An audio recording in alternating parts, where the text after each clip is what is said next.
Hello, and welcome back to Past at Midnight.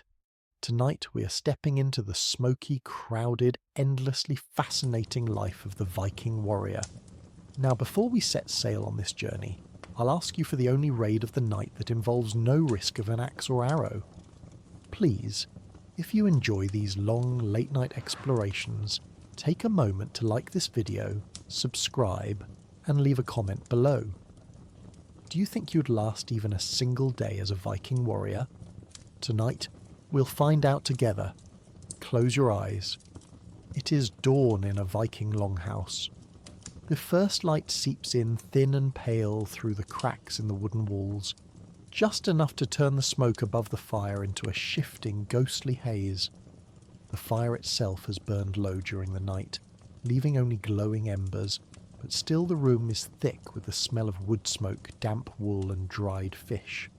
You shift on the bench where you slept, and the wood is hard, unforgiving, softened only by a thin layer of straw.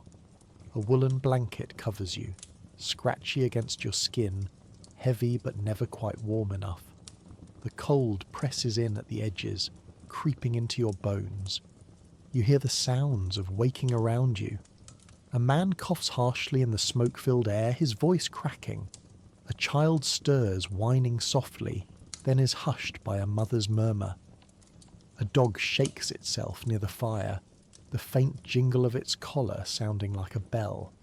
Someone mutters in a language rough with sleep, words half lost in the thick air. The smell of smoke has soaked into everything. The blankets, the walls, your hair, your clothes. You cannot escape it. You're breathing it constantly and it stings your eyes, scratches at your throat, clings to your skin. This is not a gentle waking. Your body aches before you have done a thing. The bench has pressed into your hip, your shoulder, your back. Your wool tunic scratches. Your hands are rough, your nails broken, your feet wrapped in strips of cloth that serve as socks, already damp from yesterday's work. You slept in your clothes because there is no other choice.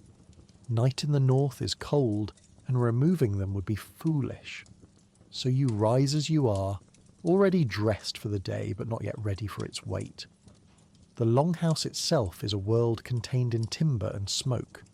It stretches long and low, its roof covered with turf and thatch. Poles rise to hold the beams darkened by decades of soot. Light comes dimly through small openings covered by animal hide or shutters that let in more cold than sun.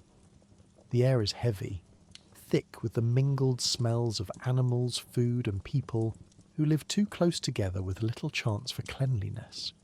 If you glance toward the far end, you might see livestock, goats or sheep kept indoors for warmth during the winter months, adding their own smell to the mix. Their bleats mingle with the coughs of men. Someone stirs the embers, coaxing flame with a breath and a few dry twigs. The fire sparks weakly, smoke rolling upward in a thicker wave. You blink against it, tears pricking your eyes. Soon, pots are set near the rekindled flame, water sloshing the first steps of breakfast. There will be no feast, no fresh fruit, no rich meat. Breakfast is survival, stale bread baked days ago, hard enough that you must soak it in broth or ale to chew. The bread is made of barley or rye, ground by stone, leaving grit that slowly wears down teeth across a lifetime. Alongside it, perhaps dried fish, salty, leathery, pulled from the sea months ago, preserved to last the winter. You chew slowly, the salt sharp, the texture like leather. If there is cheese, it is sour, strong, rough on the tongue. To wash it down, ale, always ale. Not strong ale, not enough to intoxicate, but weak, brewed to kill bacteria that water cannot. Even children drink it, their small mouths pressing to wooden cups. It is warm sometimes, or sour, or flat, but it is safer than the well. You sip it, grimacing slightly at the taste, but it quenches the dry ache in your throat, the smoke that clings there. This is your morning. There is no coffee, no tea, no sugar, no fruit, no soft bread warm from an oven. Only smoke, sour ale, gritty bread, and fish that tastes of salt and sea. Already, before the work begins, you are weary. Already you have endured more discomfort than many modern men know in a week. Now look around you. The benches along the walls are lined with others, still stirring. Men, women, children, elders, all crammed into the same space, breathing the same air, sharing the same fire. Privacy is unknown. Cleanliness is a luxury. The smoke has darkened the rafters until they are black, and every surface is coated in soot. The floor is dirt, strewn with straw, trodden by bare feet and boots alike. Chickens sometimes wander inside. Dogs curl near the fire. Life is crowded, loud, unrelenting, and yet this is home. The longhouse is not only where you sleep and eat, it is where you gather for stories, where disputes are settled, where guests are welcomed. It is both shelter and community, and its smoky walls hold the rhythm of your days. Imagine yourself now rising fully, stretching stiff muscles, pulling the wool cloak tighter around your shoulders. The cloak is heavy, rough, smelling of lanolin, perhaps edged with fur if you're lucky. You move to the fire, holding your hands toward it, feeling the warmth barely cut the cold. Someone passes you a wooden bowl with thin porridge, made from barley boiled in water. It is plain, thick, with a faint nutty taste. You eat it silently, spooning it into your mouth with a carved wooden spoon, feeling the coarse grain on your tongue. It fills your belly, though only for a little while. Outside, the sounds of animals drift in. A rooster crows, pigs grunt, dogs bark. You know what comes next. After breakfast, work begins. Work always begins. There is no pause, no morning leisure. The longhouse door is heavy, rough planks bound with iron nails. You push it open, the wood dragging on the ground, letting in a blast of sharp, cold air. You step outside, your breath clouding before you, and the day truly begins. The settlement stirs with life. Thin trails of smoke rise from other longhouses, twisting into the grey sky. The ground is muddy, rutted by carts, churned by hooves and boots.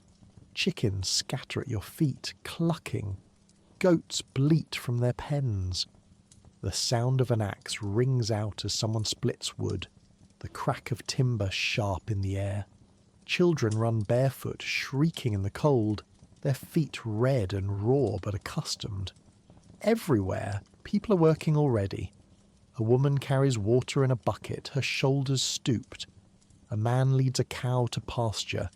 Another hammers at a broken tool, iron ringing on iron. The world is alive, busy, and you are one piece of it. Your tasks depend on who you are. Perhaps you are a farmer, as most Vikings were. You will check the animals, milk the goats, scatter grain for the chickens. You will lift bales of hay, haul water from the well, carry firewood to the house. Perhaps you are wealthier, owning land and livestock enough that you can train with weapons today, instead of tending to chores. But even then, your life is not free from labour. Even the wealthy must endure the cold, the smoke, the endless demands of survival. Imagine lifting a bucket of water, the wood rough against your hands, the weight dragging at your arms.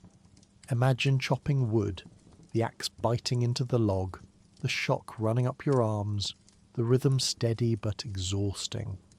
Imagine scattering grain, the chickens pecking at your feet, the dust rising into your nose. These are your mornings. There is no choice. There is no other way to live. The rhythm of their lives was labour, ceaseless and unyielding. To wake was to work. To eat was to prepare for more work.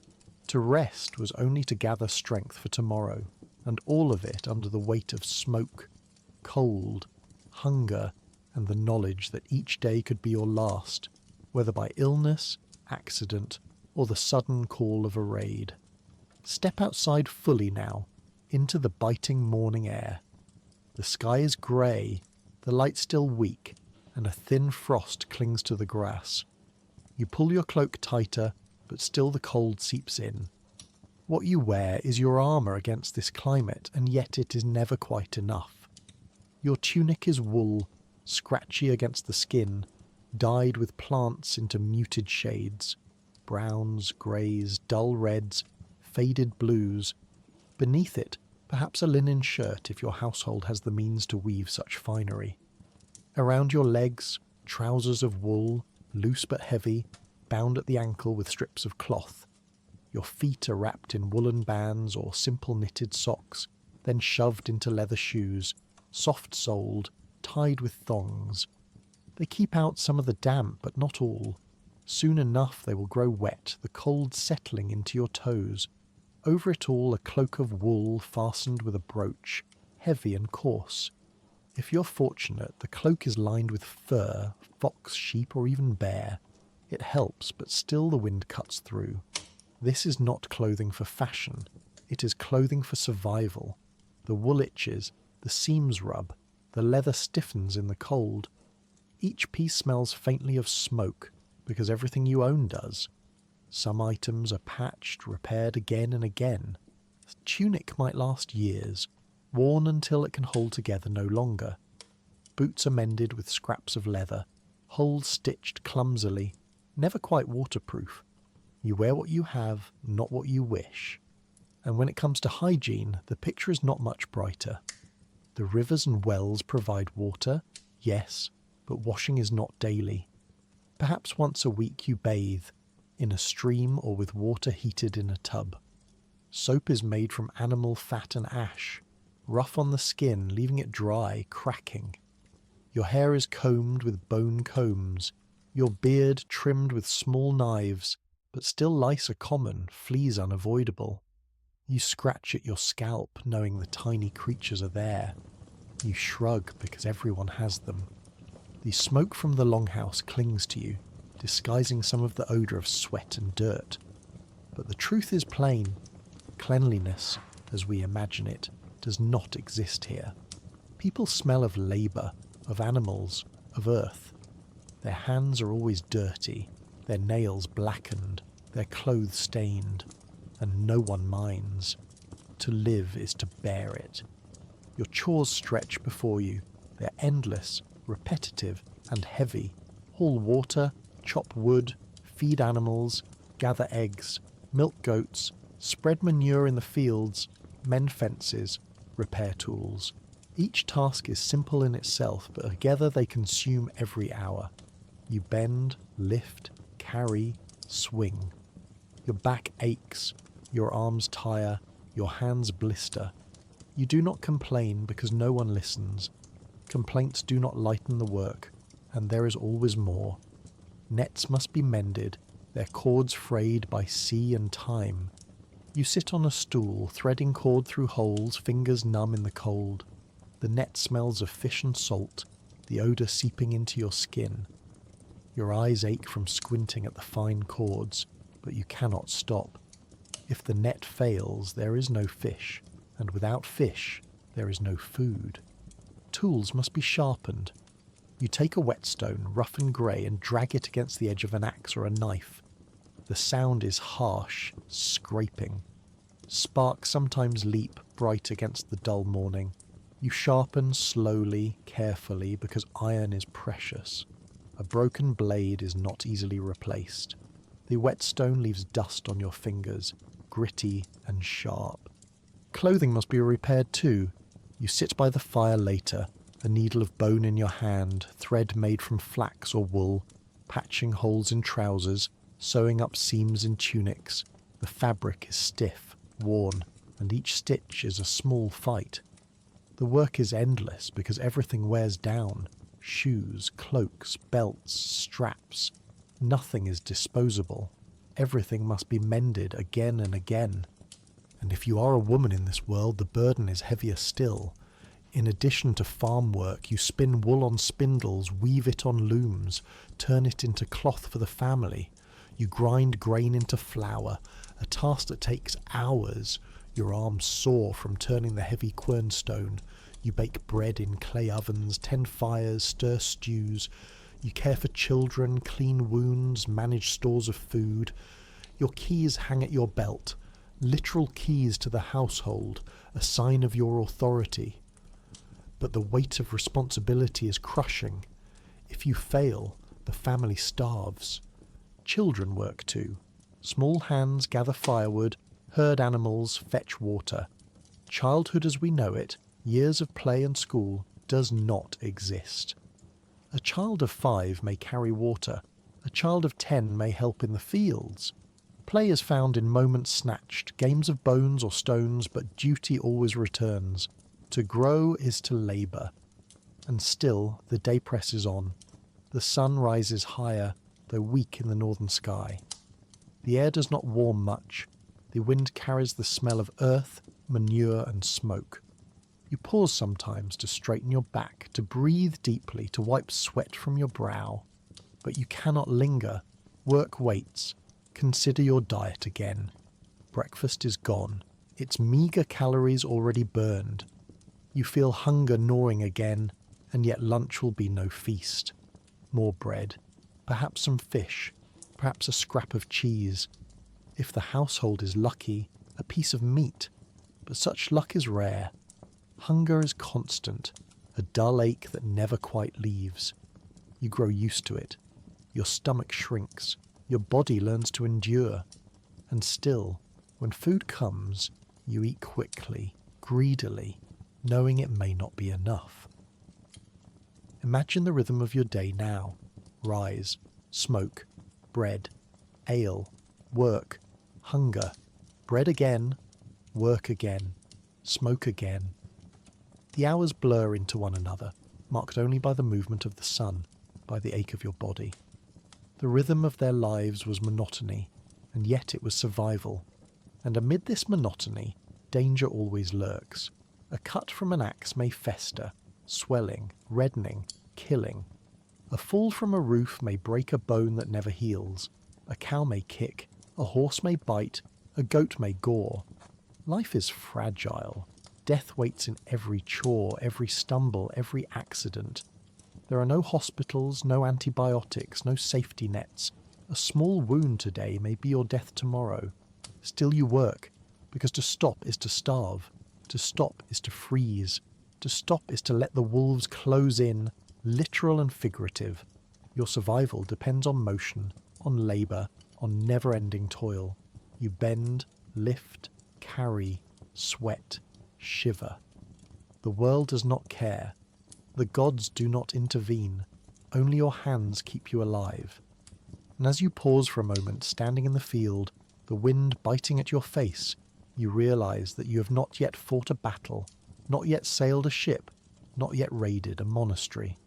And already you are exhausted. Already you wonder how anyone survived a lifetime of this. Already you feel the truth. You would not last. The sun climbs higher, weak though it is, and your morning of chores gives way to another rhythm, the rhythm of practice. For while you're a farmer by necessity, you're a warrior by identity. To be a free man in this society is not only to till the soil or herd the animals, it is to be ready at a moment's call to defend, to raid, to fight. And so, weapons training is woven into your daily life as tightly as farming. Imagine setting aside the tools of work and lifting instead the tools of war. An axe, its head iron, its haft ash wood, worn smooth by countless hands. The weight is familiar but never light. It drags at your arm, demands your strength. This axe may serve for both wood and battle, and you're reminded with each swing that survival is not only about harvests, but about shields and blood. Or perhaps it is a spear, long and balanced, tipped with iron. The spear is the common man's weapon, cheaper to make than a sword, easier to wield in a line. You feel its reach in your hands, the way it extends your body forward, the way it can thrust past the rim of a shield. You practice stabbing into the air again and again, the motion repetitive, your shoulders burning, your back aching. The rhythm of training is as relentless as the rhythm of farming. And then the shield. Always the shield. Round, wooden, painted in simple colours, rimmed with iron. It feels like carrying a door on your arm. It is heavy, awkward, and yet it is your lifeline. Without it, you're exposed. You practice holding it firm, bracing against blows. A neighbour strikes at it with his axe, the thud jolting through your body, rattling your teeth. Your arm trembles with the shock, but you hold. You must hold. Because in battle, the shield is not only yours, it locks with those beside you, forming the wall that keeps death at bay. One weakness breaks the line. Training is not a game. There are no soft blows, no half-hearted strikes. Even in practice, bruises bloom, cuts open, bones sometimes break. You spar with a neighbour, the clash of wood on wood echoing, the scrape of iron on iron harsh in your ears. You swing, block, thrust, stumble, recover. Sweat runs down your back, soaking your wool tunic. Your breath comes ragged, your muscles burn, and all the while you know this is not sport. This is rehearsal for the moment when the enemy does not pull his blows, when the axe is sharpened, when the shield must save your life. Children watch from the sidelines. Even the youngest learn early to hold wooden swords, to practice swings. Boys are expected to grow into warriors, to carry the weight of the shield wall. Girls too may learn, for women are not always kept from battle. The sagas tell of shield maidens, fierce and unyielding. Whether they were common or rare, the expectation is clear. All must be strong, all must be ready. As you train, you feel the burden of honour pressing on you. In this world, courage is not optional. A man who falters in battle, who turns and runs, is marked with shame. His name is mocked, his descendants tainted. Better to fall with a weapon in hand than to live in disgrace. The sagas repeat this truth again and again. You carry it with you in every motion of your training. Your axe is not only iron and wood, it is your reputation. Your shield is not only defence, it is your honour. Think of your body now. You're not sculpted by leisure, by weights in a gym, by measured diets. You're sculpted by necessity. Farming builds your back, rowing builds your arms, walking long distances builds your legs. Training with weapons adds to it, carving strength through repetition and pain. There is no rest day, no trainer, no protein shake, only labour, sweat and hunger. And yet, this is enough. The Viking body was not ornamental. It was functional, hardened by life itself. After training, you return to chores, but with a different awareness. The axe that chops wood could as easily strike an enemy. The knife that cuts bread could stab in the dark. Every tool is also a weapon. Every motion of labour a practice for survival. Even as you bend to the plough, you imagine the line of a shield wall. Even as you carry water, you feel the weight as if it were a shield. The warrior's mindset never leaves. Consider also the preparation of weapons themselves. Iron is precious, and every piece must be cared for. After training, you sit with your axe, running a whetstone along the edge, the scraping sound steady, rhythmic.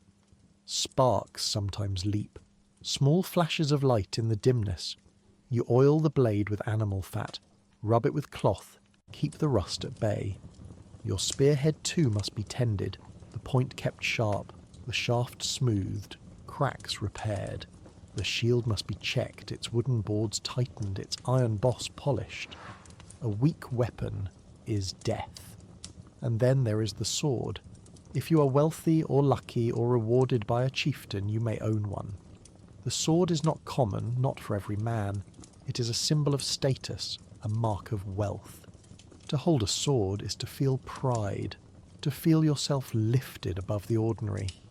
The blade is double-edged, the hilt wrapped in leather, the balance fine.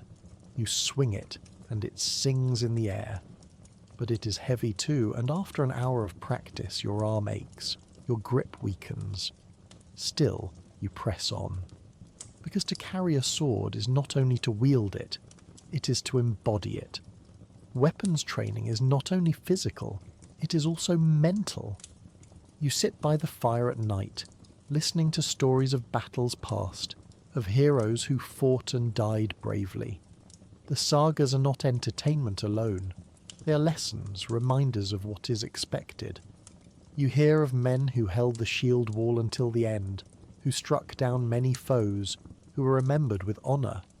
You hear also of cowards, whose names live in shame.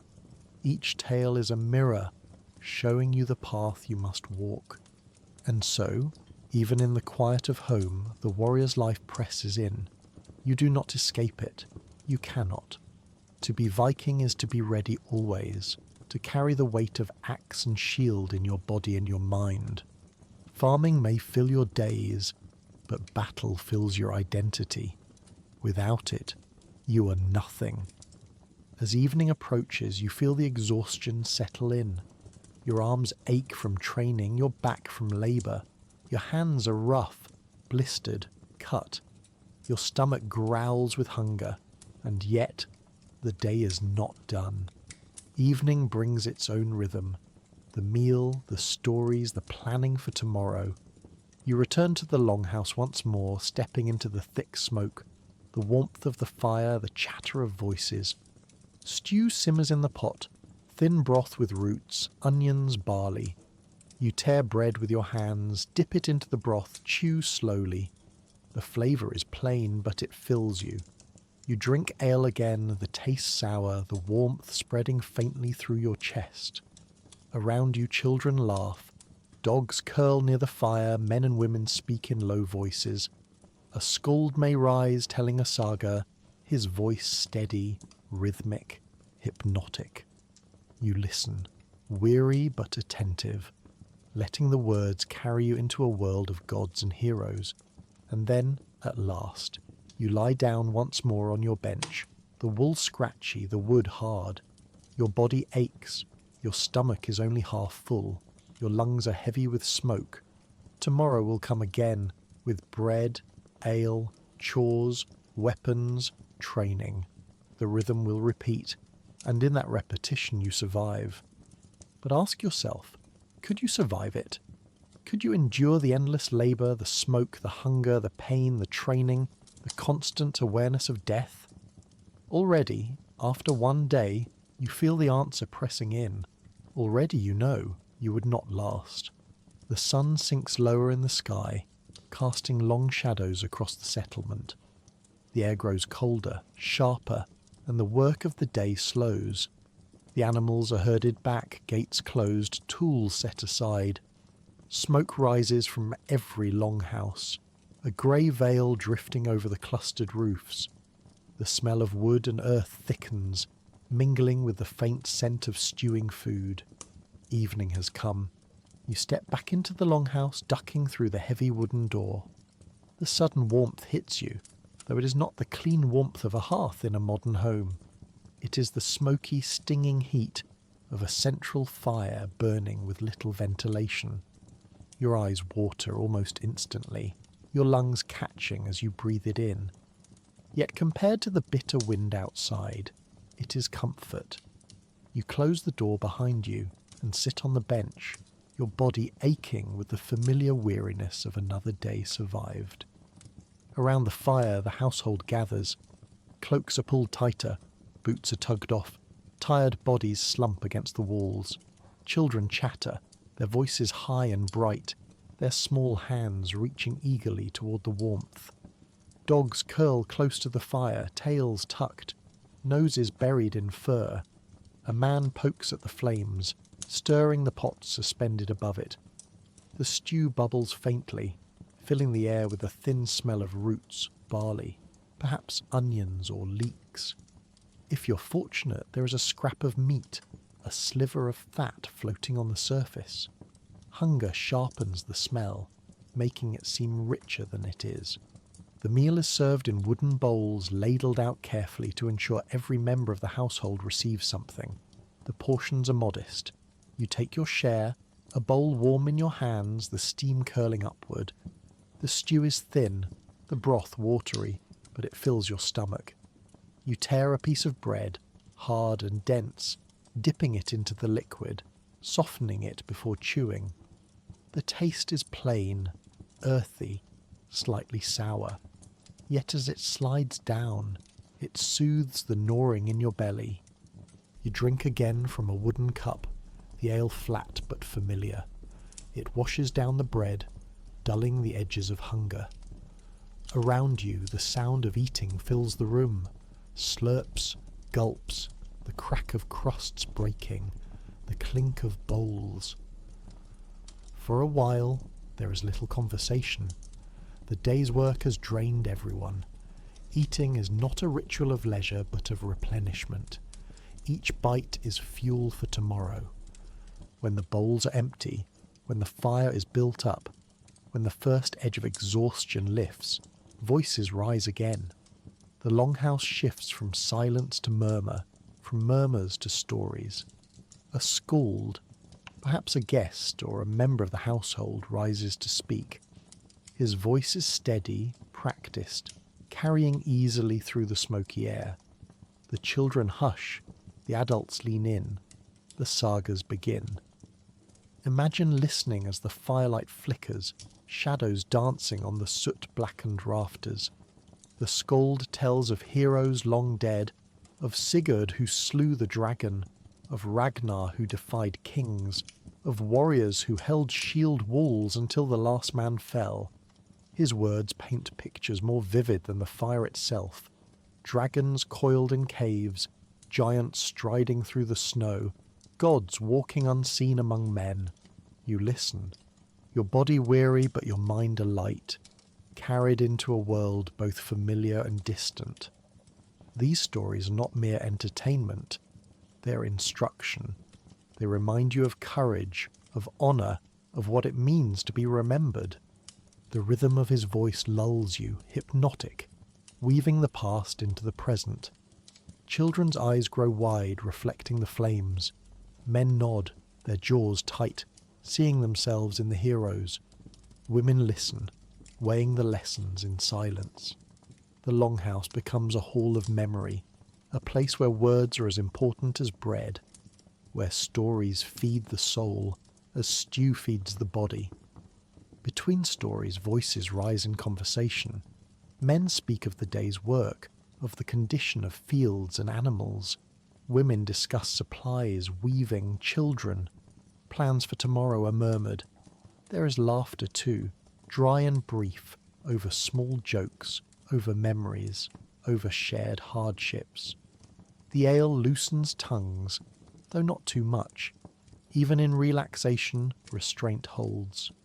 Music may come, a lyre pluck softly, a flute's low notes drifting through the smoke.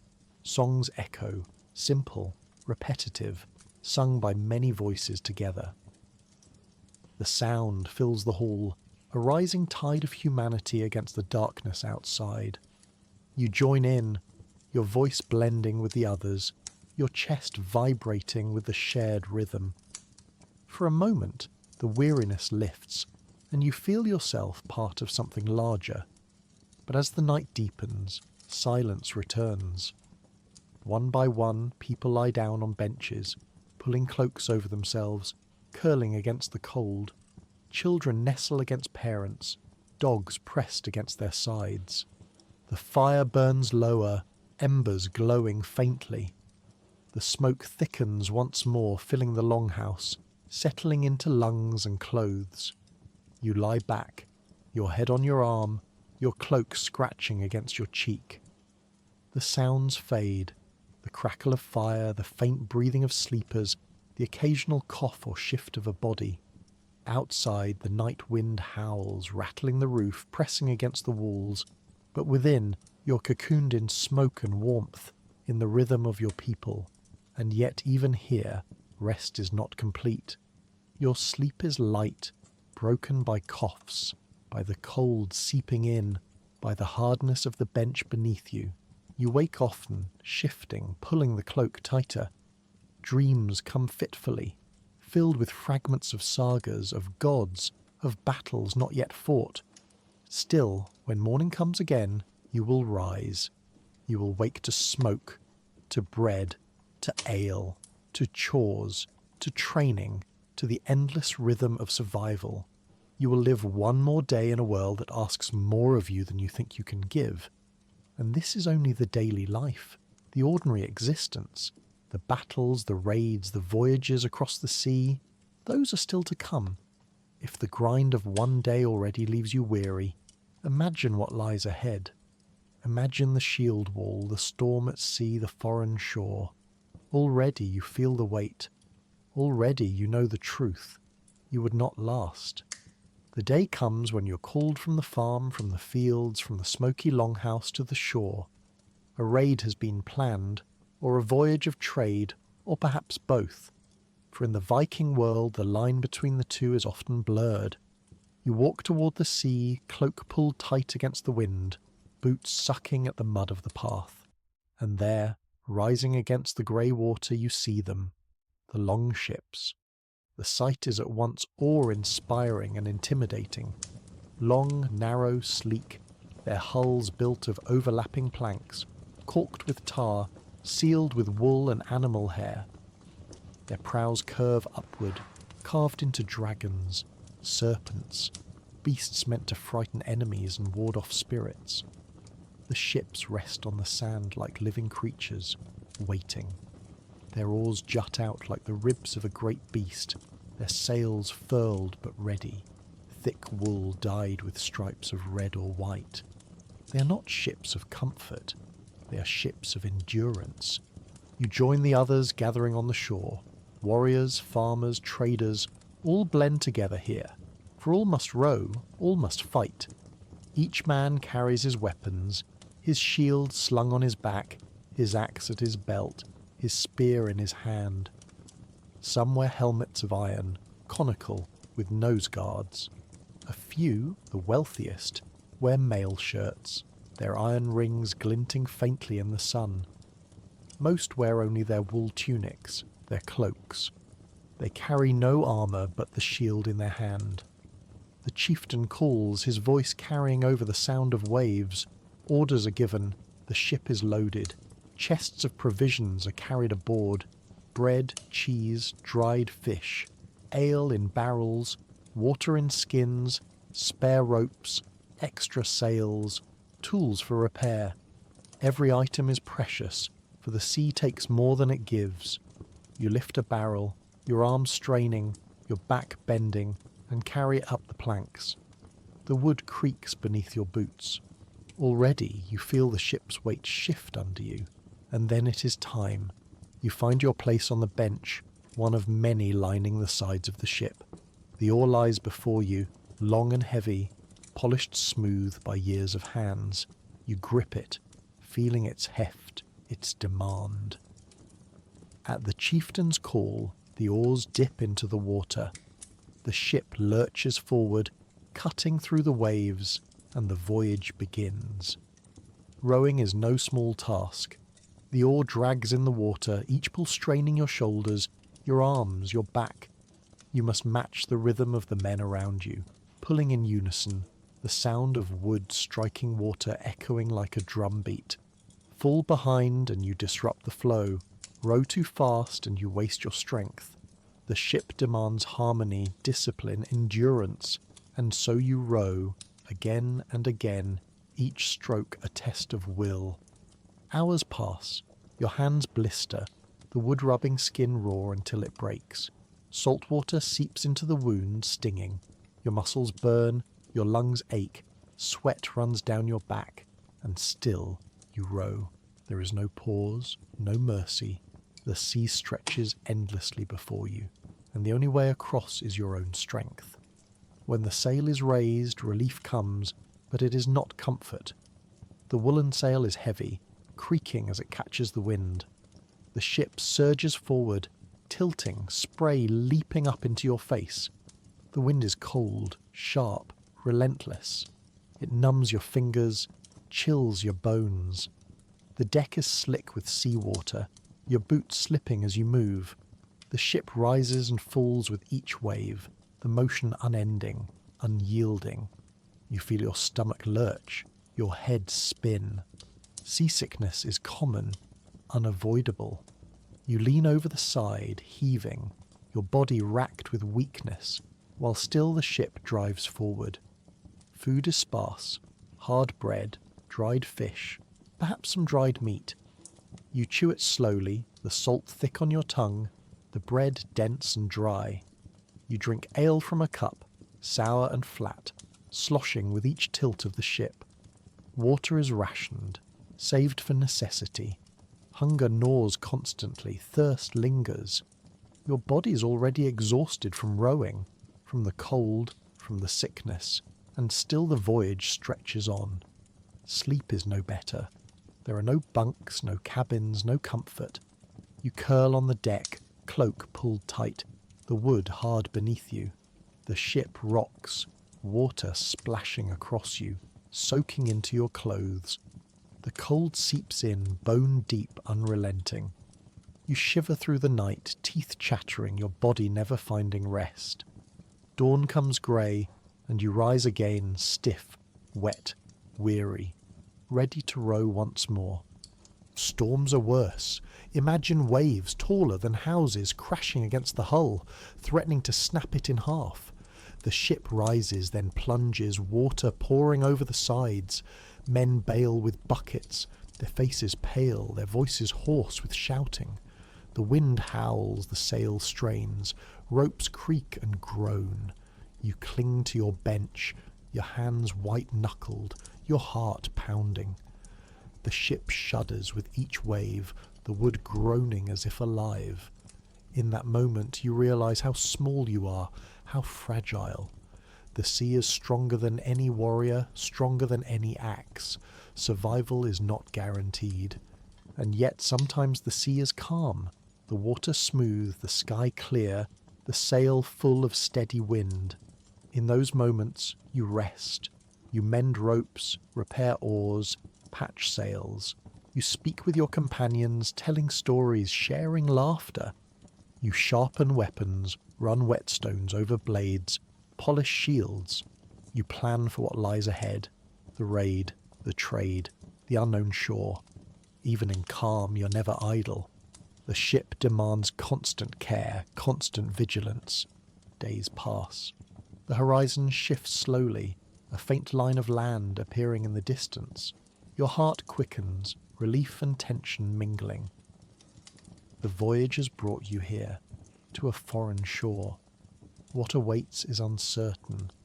Perhaps an undefended village, ripe for plunder. Perhaps a fortified town ready to resist. Perhaps nothing but empty coast. The sea has carried you, but it has not promised you safety. And as the ship runs closer, the oars dip once more, the rhythm returning. Your arms ache, your back screams, but you pull anyway. The prow cuts through the waves, the dragon's head leading you forward. You leap into the shallows, water splashing around your legs, shield raised, axe ready. The voyage is over, but the true test is only beginning. This is the life of a Viking warrior on the sea. Endless rowing, endless cold, endless hunger. Sleep on wet planks, food of hard bread and fish, water rationed, storms unyielding, and at the end of it all, not rest, but battle. Already you feel the truth pressing in. The voyage alone might break you. You would not last. The voyage has ended, but your body has little relief. After days of rowing and nights of shivering on wet planks, you're called now to fight. The foreign coast rises before you, its shoreline scattered with cottages, its smoke curling faintly upward from hearth fires not yet alarmed. But soon, very soon, those fires will be joined by others, flames not of warmth, but of destruction. The ship scrapes against the shallows, oars lifting, the hull grinding over sand and stone. Warriors leap from the sides, splashing into knee-deep water, pulling the vessel farther up the beach. Shields clatter as they are raised from backs. axes and spears gripped tightly. Your boots fill with icy water, heavy and cold, but you press forward. The air is filled with shouts, with the bark of dogs from the village, with the distant cries of alarm as someone spots the dragon-prowed ships on the shore. You form quickly into a line, the shield wall. Round shields overlap edge to edge, forming a barrier of wood and iron. Shoulder presses against shoulder, the weight of your neighbour steadying you even as it pins you in place. You can feel the tremor of fear in your stomach, the quickening of your heart, the dryness in your mouth, and yet there is no choice. To run is shame, to falter is death, to hold is survival. The defenders appear, men with hastily grabbed spears, with pitchforks, with what little they can carry. They shout, their voices high, more desperate than steady. Their line is uneven, their shields mismatched, but still they stand, for their homes are behind them, their families watching. The clash is sudden, violent, overwhelming. Their shields slam into yours with a hollow thud, the shock running down your arm. Spears thrust forward, glancing off wood, striking iron rims, sometimes finding flesh. You jab with your own spear, the shaft vibrating as it hits something unseen. A cry goes up. You pull back, thrust again, the motion repetitive, desperate, endless. Your shield shakes with each blow, your arm trembling with the force. Sweat runs into your eyes, your breath comes ragged. Your legs push against the mud, holding, always holding. Time dissolves. There is no world beyond the shield in front of you, the man beside you, the sound of iron striking wood. The cries of men, the bellow of commanders, the scream of the wounded all blur into one roar. Your shoulders ache, your arm burns, your knees shake. The shield feels heavier with every heartbeat, the spear slower in your hands, and still you hold. And then suddenly the line breaks. The defenders falter, one man stepping back, then another. Their shields slip apart, their formation crumbles. The press eases, and in a rush, your line surges forward. Shouts rise, axes swing, shields smash. The defenders scatter, some throwing down weapons, others fleeing toward the village. You press forward with the others, your blood pounding, your breath ragged. Now comes the chaos. Houses are set aflame, torches thrown onto thatch. Smoke rises thick, acrid, choking. The cries of villagers fill the air, men cut down, women seized, children screaming. You push through the confusion, your axe still in hand, your shield splintered but held. Your chest heaves, your body trembles, your mind reels. This is not the clean, heroic battle sung in sagas. It is confusion, fear, violence. And yet, for the Viking warrior, this is also the path to wealth and honour. Silver is seized, coins clinking into pouches. Livestock are driven toward the ships. Chests of goods are dragged away. Slaves are taken, bound, forced along. Every hand reaches for something, every man eager to prove his worth, to take his share. You two search, your eyes darting, your hands grasping at what can be carried. For what you bring home is not only treasure, it is proof of your courage, your place in the community. But it's also proof of something more. In Viking culture, honour is paramount. To stand fast in the shield wall, to strike boldly in the raid, to take what you can with courage, these are the deeds remembered. Cowardice is unthinkable. A man who flees, who falters, is mocked, scorned, perhaps even cast out. His name lives in shame, his descendants tainted. Better to fall in battle than to live in disgrace. This belief presses on you with every action. When you stood in the shield wall, when your stomach turned to water, when your hands trembled, you did not run, because to run would destroy you. When you pushed into the village, when the chaos overwhelmed you, when fear clutched your throat, you pressed forward, because to falter would shame you. The weight of reputation is heavier than the shield, sharper than the axe. It drives you forward when every muscle begs you to stop. And so the raid continues. The village is stripped of what can be taken. Fires rise higher, smoke drifting thick across the sky. The defenders lie fallen, their blood mingling with mud. The survivors wail, bound, dragged. The warriors gather what they have seized, shouting, laughing, their faces alight with triumph. The chieftain counts the treasure, setting aside his share, distributing the rest. You receive your portion, silver coins cold in your hand, proof of survival. But do not mistake this for joy. Your body is battered, your hands blistered, your shield splintered, your mind shaken. You cough in the smoke, you stumble in the mud, you wonder how many more raids you can endure. And you know there will be more, always more. This raid is only one of many, and each carries the same risks. Perhaps next time the defenders will be stronger. Perhaps next time the sea will claim you before you arrive. Perhaps next time fate will cut your thread.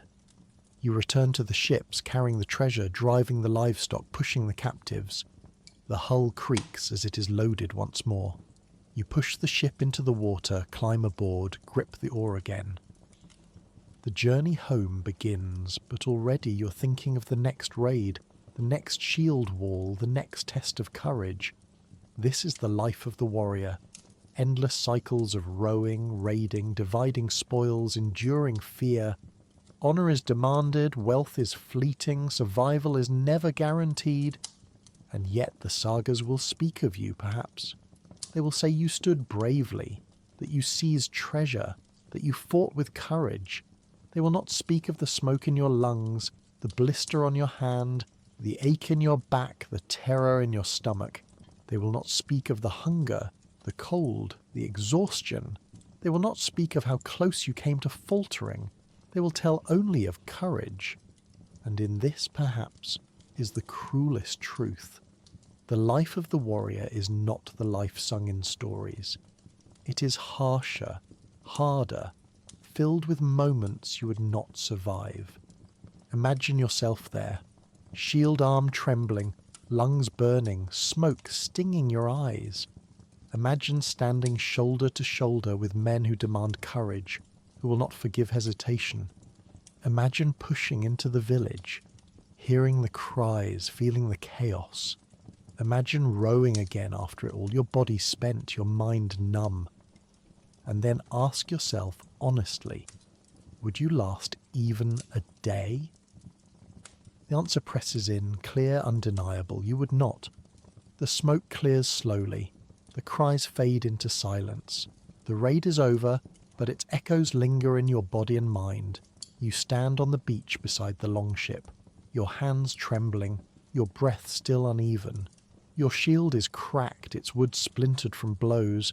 Your axe is dulled, nicked along the edge. Your tunic is torn, stained with sweat, mud and smoke. And your body is bruised, aching from the shield wall's press, from the strain of rowing, from the sudden violence of battle. There is little time for reflection. The chieftain oversees the division of spoils. Silver and goods are weighed, livestock counted, slaves bound tighter. His share comes first, larger than any other. The rest is portioned among the men, each receiving what honour and chance have earned. You hold your silver in your palm, the coins cold and heavy. To modern eyes, it may not seem much, but here, in this world, it is survival. With it, you may buy food, clothing, weapons, favour. Without it, you're nothing. Yet even with silver in hand, unease lingers. For every raid that succeeds, there are others that fail. Perhaps the defenders are too strong. Perhaps reinforcements arrive. Perhaps the sea scatters the ships before they land. Many who set out do not return. Their names are spoken for a time, then fade into silence. And even in success, the cost is high. Friends lie dead on the beach, their bodies left behind. their names carved only into memory. You feel their absence already.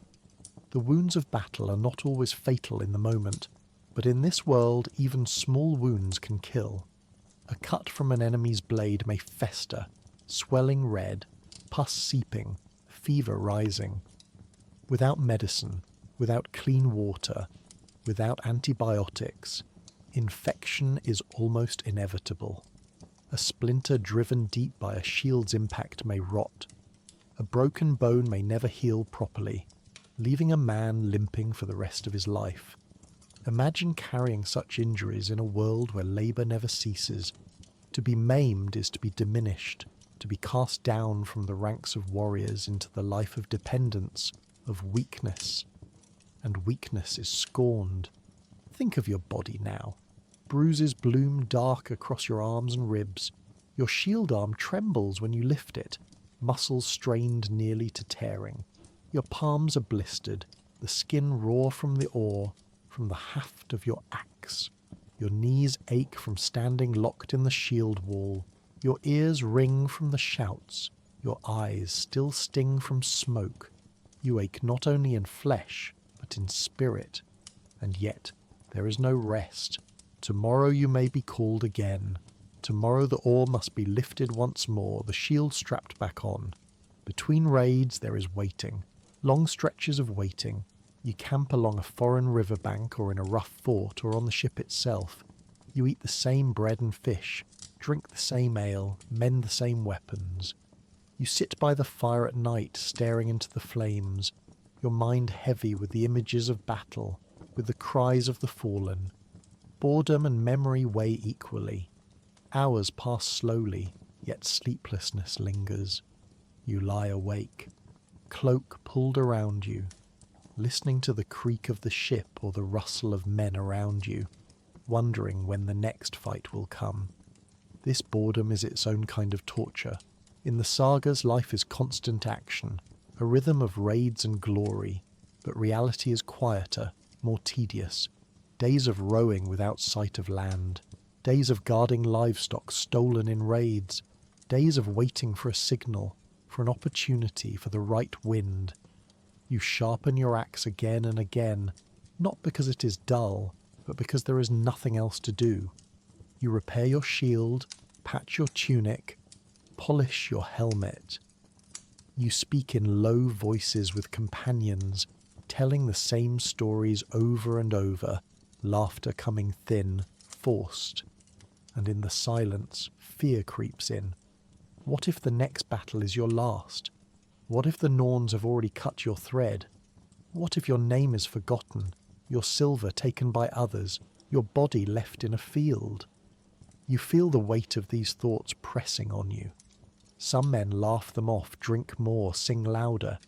Others grow quiet, brooding, staring into the fire as though it holds the answer. The life of a warrior is not only fought with axe and shield, it is fought in the mind against the endless press of fear and doubt. Injury worsens this toll. Imagine a wound that will not close, seeping, burning. You wrap it in cloth, change it when you can, but still it festers. Your nights are feverish, your days heavy with pain. You know the signs, red streaks crawling up your arm, weakness spreading through your body. There is no doctor to help you. Only herbs, charms, prayers to the gods. Sometimes they work, often they do not.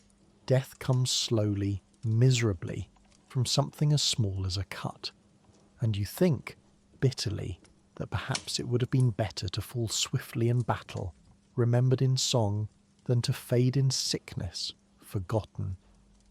And yet even the healthy are not spared the grind. Food runs short, supplies dwindle, hunger gnaws. You chew hard bread, drink thin ale, your stomach never satisfied. Winter is worse. Cold grips your bones, frost creeps into your cloak. Fires smoke and sputter, barely keeping the chill at bay. You huddle close to others, your body aching, your mind drifting, your spirit worn. The honour culture makes little allowance for weakness. Men mock those who complain, those who falter. The sagas praise endurance, not comfort. And so you hide your aches, your fears, your doubts. You laugh with the others though your stomach twists. You swing your axe in practice though your arm trembles. You row with blistered hands, though each pull tears the skin further. You pretend, because pretending is survival. If others believe you strong, you may endure another day. Consider the endless repetition of this life. Row, raid, wait, row again. Each cycle drains you further, each cycle tests your body and mind, and each cycle could be your last. Imagine the wear of years of this rhythm, beginning as a youth, continuing into adulthood. Imagine the scars layered on scars, the hunger on hunger, the fear on fear. Imagine enduring it for decades. Could you? Would you? Or would you falter long before? This is the truth hidden behind the sagas. The heroes remembered in song lived lives not of constant glory, but of constant endurance. For every moment of triumph, there were countless hours of toil. For every raid, weeks of rowing. For every feast, months of hunger. And for every man remembered, dozens forgotten, their bodies left behind, their names unspoken. Now picture yourself, sitting by the fire after a raid, the smoke curling upward, your body bruised and weary. You sip ale from a horn, the taste sour, the warmth faint. Around you, men boast of their deeds, laughing, slapping backs, their voices rising in triumph. You force a smile, nod, join in. But inside, you feel the hollowness, the ache, the knowledge that this will not end. That tomorrow will be more rowing, more waiting, more fear. That sooner or later your strength will fail, your luck will end, your fate will find you. And with that thought, you feel the truth settle deep, heavier than the shield, sharper than the axe. You would not last. The raid is finished, the spoils gathered, the captives bound, and the longship once more pushed into the water. The sails unfurl, catching the wind, the oars dip into the waves. You leave the smoking village behind, its cries fading as distance grows. The sea swallows the sound, but the memory lingers. The journey home begins. At first there is relief. You survived. You lived through the shield wall, through the clash of weapons, through the chaos. Silver is in your pouch, treasure in the hold. But the sea does not care for relief. It demands work again. You grip the oar, hands blistered and raw, arms aching. You row stroke after stroke, while the salt air stings your face and the cold numbs your bones. There is no victory without endurance. The ship creaks under the weight of goods and livestock. Chickens cluck, tied in baskets. Sheep bleat, restless on the deck. Captives sit bound, eyes hollow, silent. The smell is overwhelming. Salt, sweat, blood, smoke, manure. You gag but grow used to it because you must. The voyage home is no cleaner than the voyage out, only heavier. Nights on the ship are as harsh as before. You curl on the wet planks, cloak pulled over you, the wind biting. The ship rocks endlessly, waves lapping, spray splashing. You sleep lightly, waking often, your body never finding rest. Dreams are filled with fragments of battle, of shouts, of fire. You wake with your heart pounding, your breath quick. And still the oar waits, the sail creaks, the sea stretches on. Sometimes storms rise, battering the ship, threatening to overturn it. You bail water with buckets, your hands numb, your voice hoarse with shouting. The mast groans, ropes strain, the sail snaps in the wind. Rain lashes, lightning cracks, waves crash over the bow. You cling to the ship, praying to the gods, whispering to Thor to calm the storm, to Njord to spare the vessel. Fate may already be woven, but still you beg. And if the storm passes, you row on, soaked, chilled, trembling, grateful to be alive. And then at last, after days or weeks, the coast of home appears. Your heart lifts, your body surges with strength you thought gone. The shoreline rises, familiar and welcome. The village waits, the longhouse smoke curling in the distance, the people gathered on the beach. Children run to the water's edge, shouting, pointing. Women stand, searching faces, hoping, fearing. Old men lean on staffs, their eyes sharp. The ships grind onto the sand, oars lifted, men leaping overboard. You wade through the shallows, boots heavy, shield slung on your back. You drag treasure and livestock onto land, captives stumbling after. The people cheer, voices rising, hands reaching. Mothers find sons, wives embrace husbands, children cling to fathers' legs, but not all return. Some stand silent, their eyes scanning the crowd, finding no familiar face. Grief mingles with joy.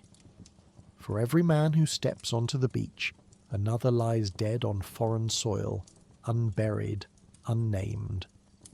The spoils are carried to the chieftain's hall. The silver is poured out, glittering in the firelight. Chests are opened, coins clinking, ornaments gleaming, weapons displayed. Livestock are counted, captives lined up. The chieftain oversees it all, his voice firm, his hand steady. He takes his share first, larger than any other, the mark of leadership. Then the rest is divided, portioned according to rank, deed, and chance. You receive your share, silver coins cold in your palm, perhaps a bracelet of twisted metal, perhaps a small piece of jewellery. You feel its weight, its promise. This is more than wealth, it is proof. Proof that you stood in the shield wall, that you held fast, that you survived. Without it, you have no story to tell, no honour to claim. With it, you return to your household not only alive, but respected. But what does silver buy in this world? You cannot eat it.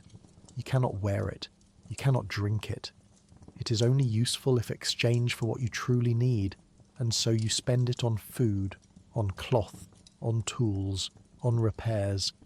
You gift some to kin to show generosity. You wear some in arm rings or brooches to display status. Wealth is not hidden here. It is displayed, worn openly, shown to others as proof of success. To hoard it in silence is foolish. To flaunt it is power. The return is marked with feasts. The longhouse fills with smoke and song, meat roasting, ale flowing. Stories are told of the raid, each man exaggerating his part, each boasting of his courage. You join in, your voice rising, your chest swelling. Laughter rings out, the skald sings, the fire glows. For a night, hardship is forgotten, and triumph reigns. You drink deep, eat heartily, revel in survival. But when the feast ends, when the silver is spent, when the food is gone, the cycle begins anew. The chieftain plans the next raid. The ships are repaired, their hulls tarred again, their sails patched. Weapons are sharpened, shields mended. Men speak of foreign coasts, of richer prizes, of greater glory. And you know, deep down, that soon you will row again. Soon you will stand in the shield wall again. Soon you will test your courage once more. The cycle is endless. Row, raid, return, feast, repeat, year after year until your bod fails, until fate cuts your thread. Few grow old in this life. Fewer still die in their beds.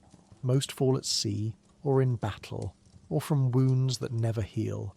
And yet this is what the culture demands. To refuse is shame. To falter is disgrace. To endure is honour. You walk through the village, silver on your arm, cloak heavy on your shoulders. Children stare, their eyes wide, their voices whispering. To them, you're a figure of strength, of adventure, of legend. They see the dragon-proud ships, the glitter of treasure, the fire of feasts. They do not see the blisters, the bruises, the nights shivering on wet planks. They do not see the hunger, the fear, the exhaustion. They dream of being like you, of rowing, raiding, returning, and you do not tell them the truth. You let them dream. Because dreams are easier than reality, and you too cling to dreams. Dreams of Valhalla, of endless feasts and battles, of glory eternal. Dreams of your name remembered, sung in sagas carved on stones. Dreams that make the labour, the hunger, the danger bearable. Dreams that give meaning to the endless cycle. Without them you would falter. With them you row again, you fight again, you endure again. The rhythm of the warrior's life is harsh, unyielding, relentless. You wake in smoke, you row in cold, you fight in fear, you feast in triumph, and then you begin again. There is no rest, no escape, no end until death. And death comes swiftly, silently, inevitably. The sagas speak of honour, of glory, of deeds remembered. But your body knows the truth. It is pain, exhaustion, hunger, fear. Could you endure it, year after year, raid after raid, voyage after voyage? Already, after one cycle, you feel broken.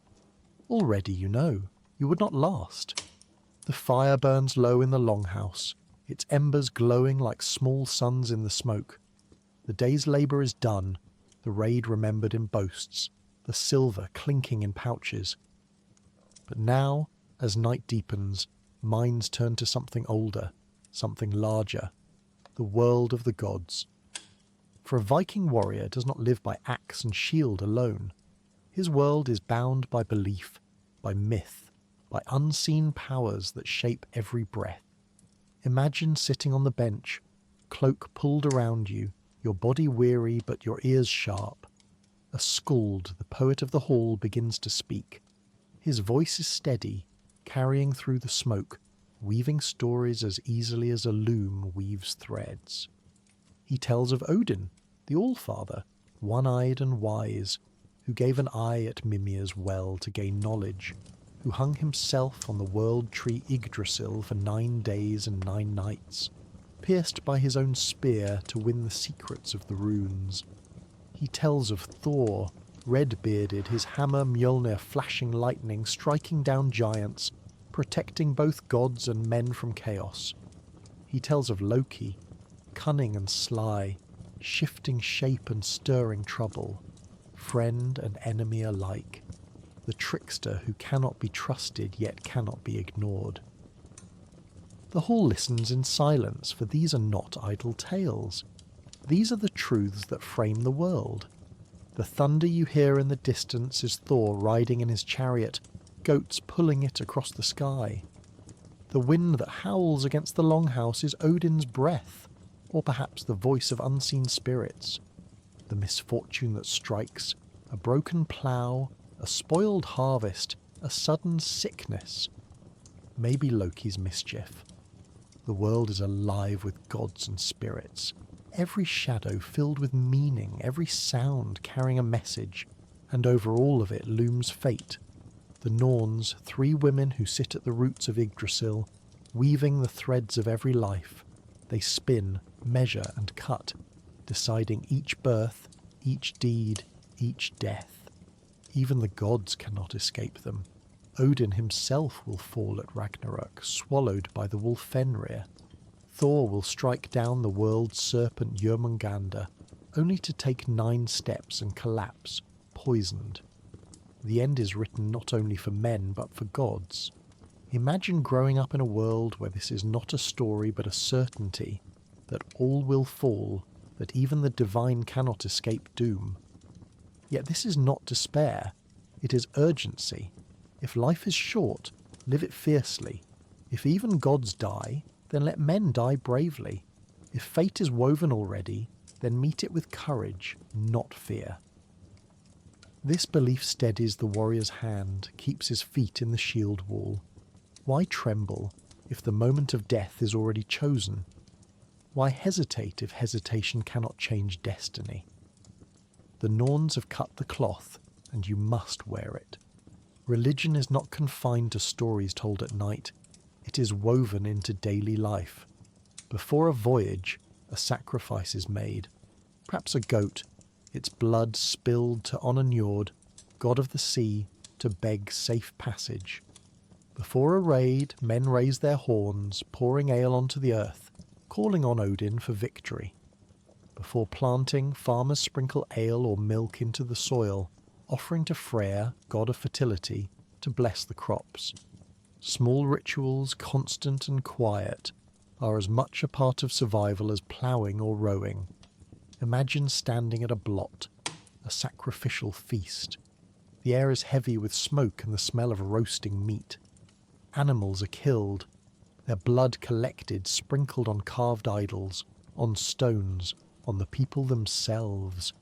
The gathered voices chant, raising horns of mead, singing songs of praise. You lift your own horn, sticky with honey, and drink deeply. Around you, laughter and solemnity mix, the feast both sacred and joyous.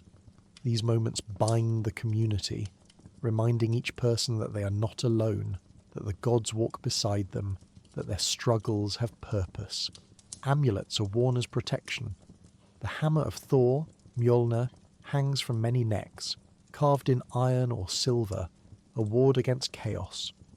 Runes are carved into wood, bone, stone, inscribed on weapons, etched into charms. Each rune carries meaning, magic, power. A warrior might carve them onto his spear, believing it will strike truer. A sailor might scratch them onto his ship, trusting the waves will part more kindly. The line between faith and survival is thin, and both are necessary. Even the landscape itself is sacred. Great trees are worshipped, their roots thought to touch the 9 worlds. Stones are raised, carved with runes, standing as markers of memory and power. Waterfalls, groves, hills, all may hold spirits, all must be approached with respect. Imagine walking through a forest at dusk, the trees whispering in the wind and feeling unseen eyes upon you. In the Viking mind, they were there indeed. The afterlife is never far from thought. To die in battle is to be chosen by Valkyries, women with shining armour and spears who ride through the sky to claim the brave. They carry you to Valhalla, Odin's hall, where each day you fight, fall, rise again, and feast at night on endless meat and mead. It is the dream of warriors, the promise that death is not the end, but a new beginning of glory. Others may go to Folkvanga, Freya's field, also a place of honour. Still others drift to Hel, a cold and shadowed realm, not cruel but bleak. The path depends not only on death, but on life. How you meet your end, how you lived your days, shapes where you go. Imagine believing this as certainty. Each time you lift your shield, you know that if you fall bravely, Valkyries may carry you aloft, their wings shining, their horses galloping through the sky. Each time you step into the shield wall, you know that even in death you may feast forever. The promise of Valhalla makes courage easier, death less bitter. In a world so harsh, such faith is not only comfort, it is necessity. And yet faith is not only grand, it is small too. A whispered prayer before lighting the fire, a charm tucked into clothing, a story told to children before sleep, reminding them that the gods watch, that fate is woven. The warrior lives in both worlds at once, the hard world of smoke and mud and blood, and the unseen world of gods and myths. Without one, the other would crush him. As you sit in the longhouse listening to the scald, watching the fire burn low, you feel both worlds pressing in. The wood smoke in your lungs, the ache in your body, the silver at your belt. These are real, tangible. But so too are the Norns, weaving your fate, the gods watching from distant halls, the promise of Valhalla waiting. You live suspended between what is and what is believed, and both are equally true. And so the Viking warrior endures, not only with axe and shield, but with faith and fate. Without them his world would be unbearable. With them it is harsh but meaningful, cruel but purposeful. He fights, he rows, he suffers, but he believes it matters. and belief is the strongest shield of all. The fire crackles low in the longhouse. Shadows flicker against soot-darkened beams as the skald's voice continues. His words weave not only the tales of gods, but the sagas of heroes and monsters, of men who defied death, of beasts that tested courage. These stories live at the heart of the Viking warrior's world, shaping his sense of himself, showing him the path he's expected to walk. Imagine the hall hushed as the skald begins the tale of Sigurd the Dragon Slayer. Sigurd, who forged his sword from broken pieces, who rode his horse into the dragon's lair, who slew the beast Fafnir and bathed in its blood. The hall leans forward, children wide-eyed, men nodding, women silent. This is no idle fantasy. For them, it is a lesson. Courage against overwhelming odds. Cleverness in the face of danger. The promise that fortune favours the bold. Sigurd's name lives 1,000 years because he dared what others feared. And each man in the hall dreams, however faintly, of daring likewise. The monsters of their world are not only dragons. There are giants, enormous and implacable, foes of the gods themselves. There are trolls lurking in mountains, creatures that embody darkness and danger. There are sea serpents coiled in the deep, their scales glinting, their size unfathomable. To a Viking, these stories are not mere inventions. They are explanations for the unknown, embodiments of chaos, warnings of what lies beyond the firelight. When a storm howls on the sea, when a shadow moves in the forest, when sickness strikes without cause, it is easy to believe that giants, trolls, or serpents are near.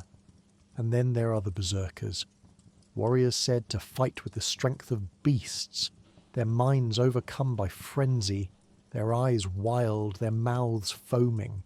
They bite their shields, howl like wolves, strike with ferocity beyond reason.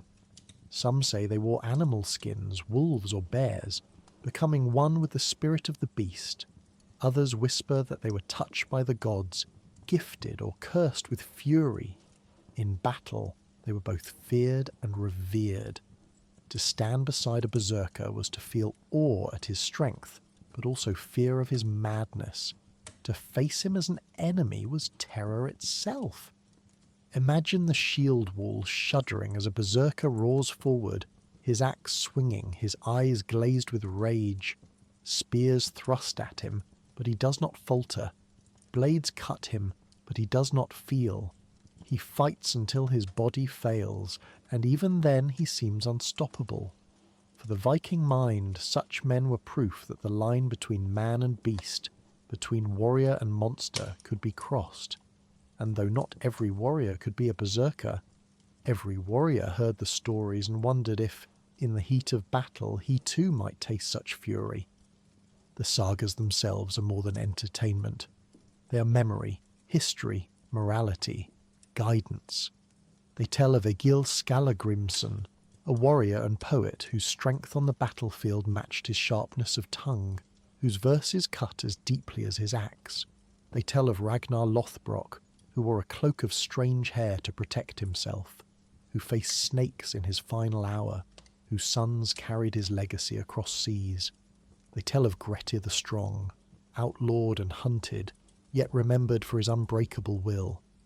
Each saga preserves not only deeds, but ideals, bravery, cunning, loyalty, vengeance.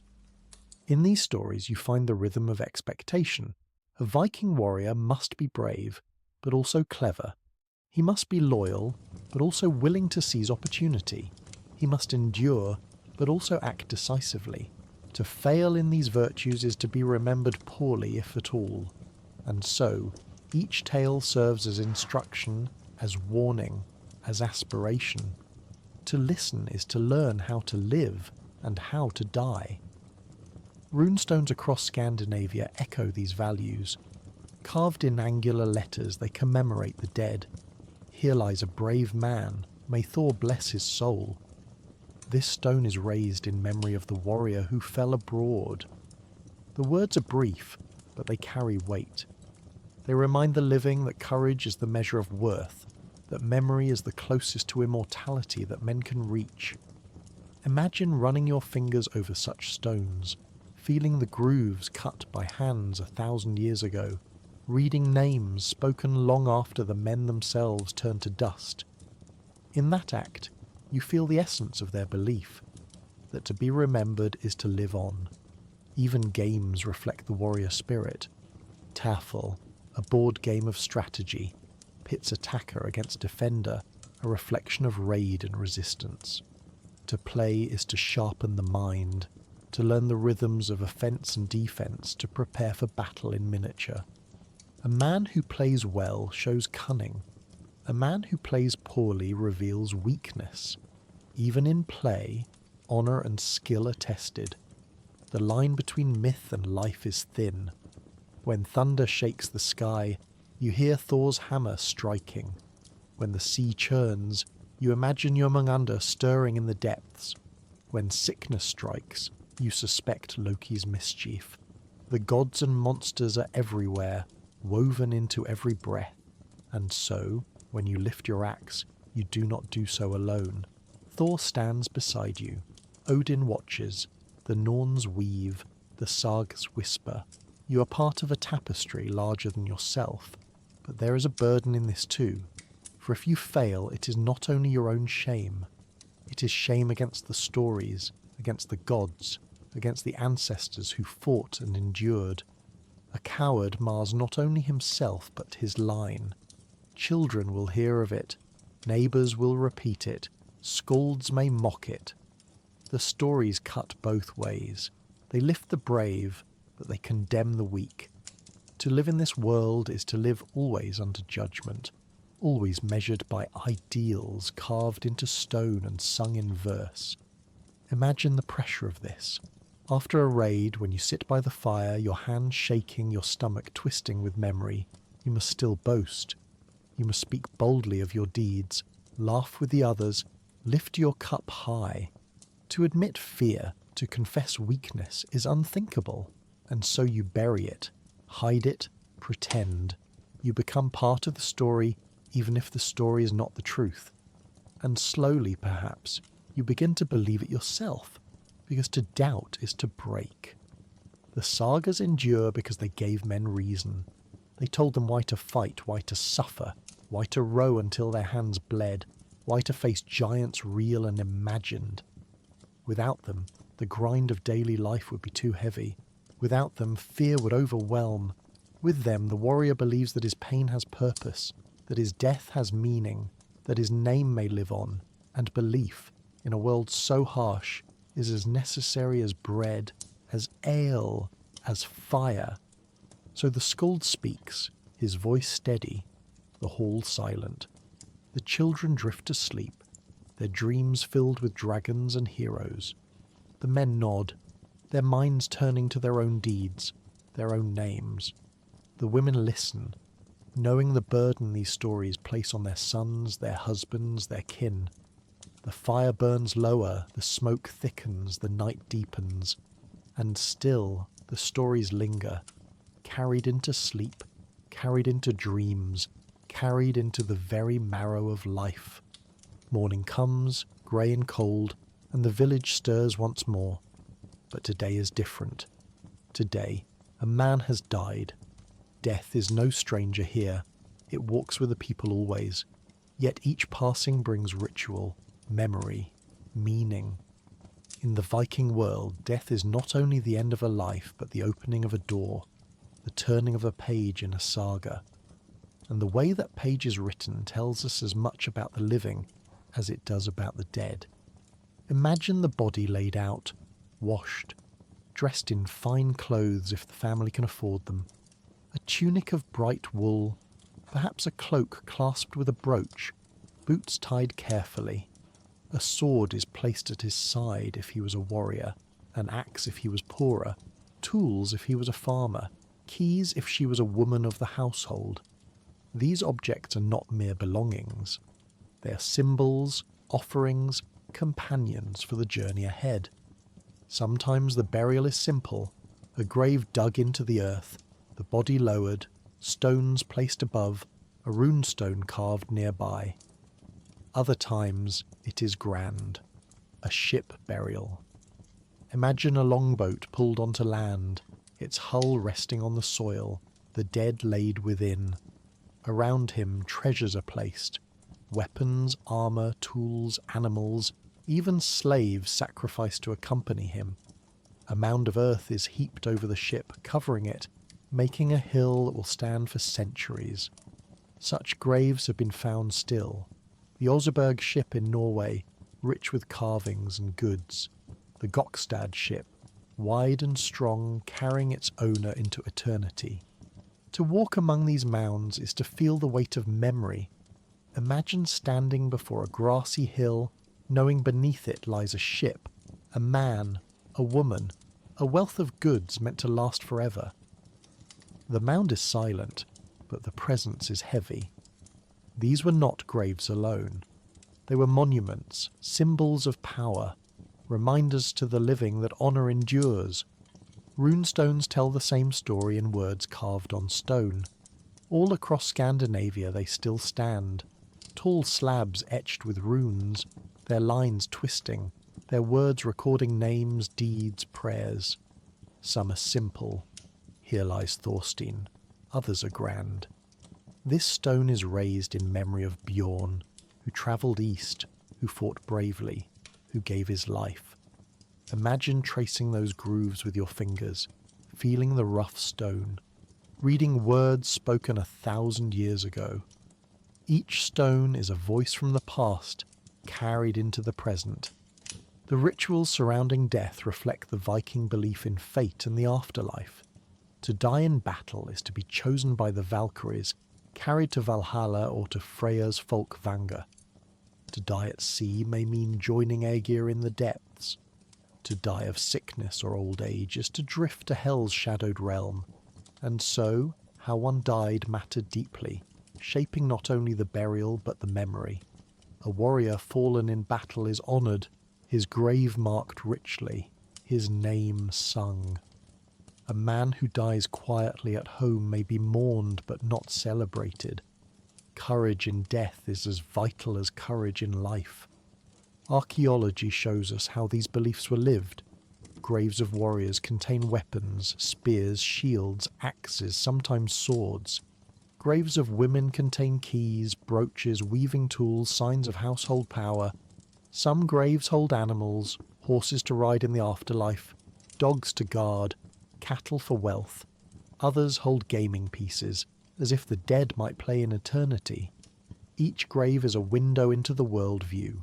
Life continues after death, and one carries with him the tools and symbols of his place in society. One grave in Birka, Sweden, long thought to be a man's because of its rich weapons, was later revealed through DNA to be a woman's. A warrior, buried with sword, axe, arrows, 2 horses. This discovery shook assumptions, reminding us that the Viking world was not as simple as we imagine. Women too could wield power, perhaps even fight. The grave speaks silently, challenging us to listen carefully to the past. Sacrifice also shaped these rituals. In some burials, the bones of slaves are found, killed to accompany their masters. Horses, oxen, dogs too. Imagine the fear of being chosen, the dread of knowing your master's death meant your own. For the Vikings, death was a passage, and the dead were not meant to walk it alone. To us it is cruelty. To them it was necessity, tradition, certainty. Beyond graves and stones, ritual-infused life. Seasonal festivals mark the year. Sacrifices at midwinter for survival, at midsummer for fertility, at harvest for thanks. Ale was poured, meat roasted, blood sprinkled on sacred idols. Communities gathered, voices rising in song, laughter mingling with solemn prayer. These rituals gave rhythm to the harsh year, tying people not only to gods but to each other. Picture a midwinter feast. The air outside is frozen, the ground hard with ice. But in the longhouse, the fire roars, the smell of roasting meat fills the air. horns of ale are raised. A goat may have been sacrificed, its blood offered, its flesh eaten by all. Men and women alike drink deep, sing loud, the darkness outside held at bay by the warmth of ritual. In such moments, endurance is transformed into celebration, survival becomes sacred. Archaeological finds give us glimpses of their sacred art. Carved figurines of gods, small and rough but powerful. Thor with his hammer, Odin with his one eye, silver pendants shaped like Mjolnir, worn for protection. Wood carvings of serpents and beasts, twisting, coiled, mysterious. These were not decoration alone.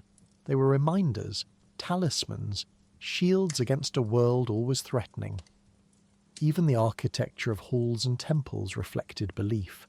Some sites, like the Great Hall at Uppsala in Sweden described by later writers, were said to hold statues of Thor, Odin, Freya, their altars splashed with blood, their presence looming.